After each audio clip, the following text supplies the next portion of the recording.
हाँ, हम आज राजा मूर्धध्वज के बारे में बताएंगे।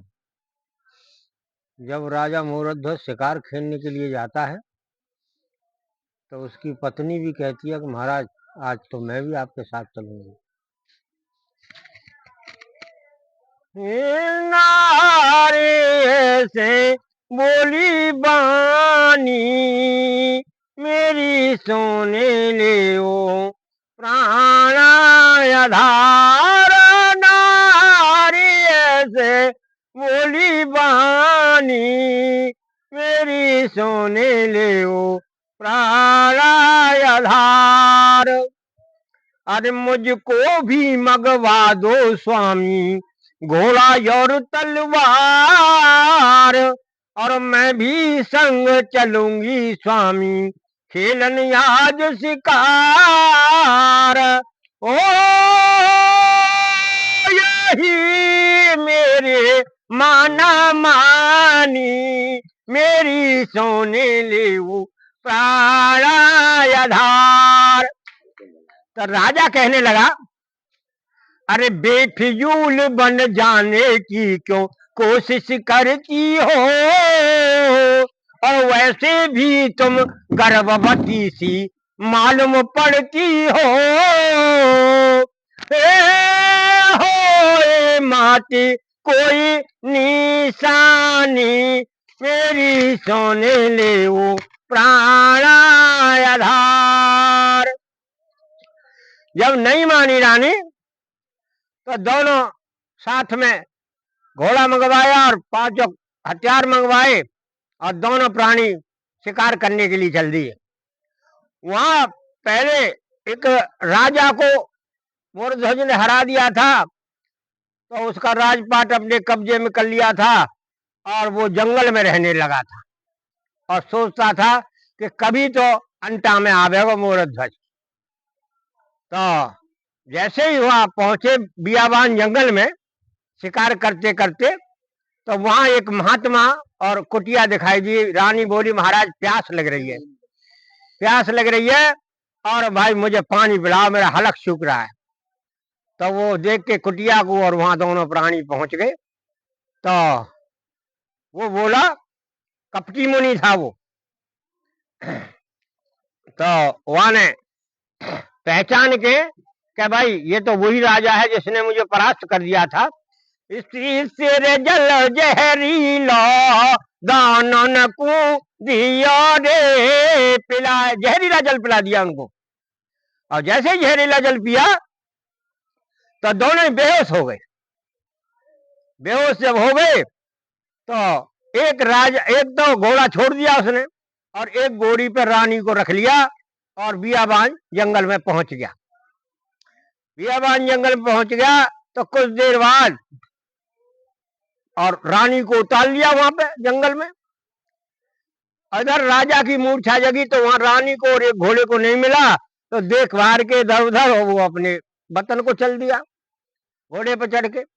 और उसने दुष्ट ने क्या काम किया कि रानी को उतार दिया, वहां घोड़े से उतार लिया।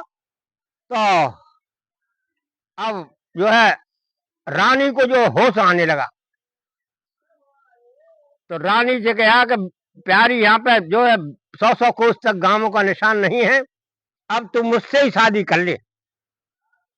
और रानी बोली, अज एज सिंगनी मन में नहीं घबराई, अज एज सिंगनी मन में नहीं घबराई।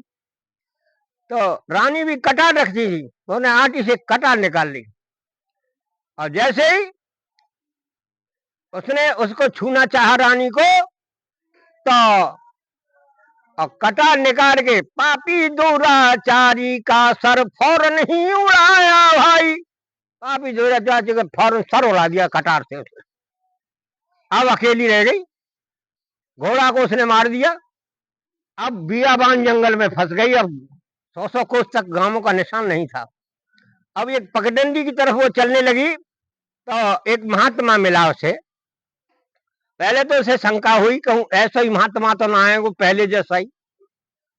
पर जब वहां ने देखी, अरे तो वहां ने राजा वो साधु बोला, अरे लगे कऊ राजा की जाई, किसी ने या तू बहकाई। भाई राजा किसी लड़की लगती है, या तो काऊ तू बहका दी है, या किसी से लड़के आई है। वानी महाराज ऐसी बात ना है, मैं भाई दुखिया हूँ, अब ऐसा वो बोलो महात्मा कि तू बेटा मेरे संग चल आश्रम पे। अब बेचारी आके पीछे पीछे चल गई। गर्भवती तो हती हती। अब आश्रम पे रहने लगे वो रानी और वो बाबा जी। तो कुछ दिन बाद, 9 महीने बाद, उसको एक लड़के ने जन्म दिया। अब दोनों माँ बेटा, सियानो है वो लड़का, दोनों माँ बेटा गंगा स्नान करने जाते थे। तो जैसे ही रानी गंगा स्नान करने लगी, तो झाड़ियों में बच्चा खेल रहा था फूलों से, और इतने में एक सर्प निकल आया। तो सर्प निकल आया तो रानी की निगाह पड़ गया, भाई सर्प बच्चा अरी अम्मा किचाया। तो रानी ने कहा भाई सर्प ने खा लिया। जब आवाज रानी रोने लगी तो आवाज सुन के वो महात्मा भी आ गया वहां पे।